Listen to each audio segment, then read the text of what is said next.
Describe a vivid dream that leaves your heart racing, and the words usually fail. The feeling is simply too large for our vocabulary. Now, scale that up.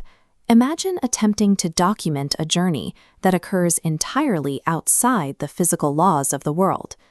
This Quranic manuscript outlines the foundational story of Al-Isra and Al-Miraj, a narrative central to Islamic thought. The literal account is well known. Prophet Muhammad travels through the night, ascending through the layers of the inner heavens.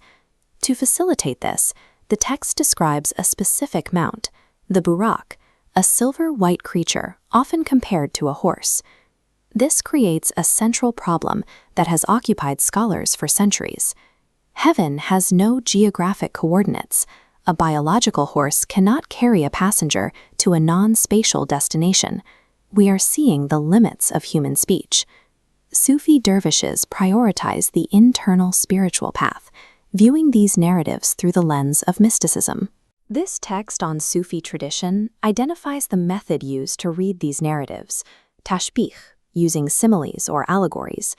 It argues tashbih is necessary because physical reality offers no equivalents for spiritual destinations. Human speech lacks the vocabulary to describe the internal movement of the soul. For a mystic, these texts provide a collection of symbols. Prophets use familiar earthly images to map internal states that have no other name. When we apply the concept of tashbih to the silver-white Buraq, the image changes. In this tradition, the mount is not a biological animal. It has no physical form and leaves no tracks. The text identifies the Buraq as the power of God acting on the individual. It functions as a divine pull, gripping the human consciousness and accelerating it to a higher state of awareness. A horse at full gallop, with its sudden speed and physical rush, provided a parallel for the dizzying acceleration of the spirit. The ride is an internal event. By looking past the animal, we find a description of a transformation in consciousness. This perspective presents sacred texts as spiritual poetry. They are meant to be inhabited, moving beyond the function of a historical record. Just as the Buraq represents a divine force pulling the soul upward, the whirling of the dervishes mimics this internal ascent.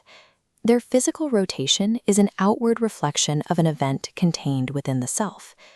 To argue over the physical impossibility of a silver horse is to miss the destination. The literal image is a gate, not the journey itself. Looking through the metaphor reveals the universal human experiences hidden beneath the language. The Buraq is the bridge. It is the vessel that allows the human mind to grasp the weight of the infinite.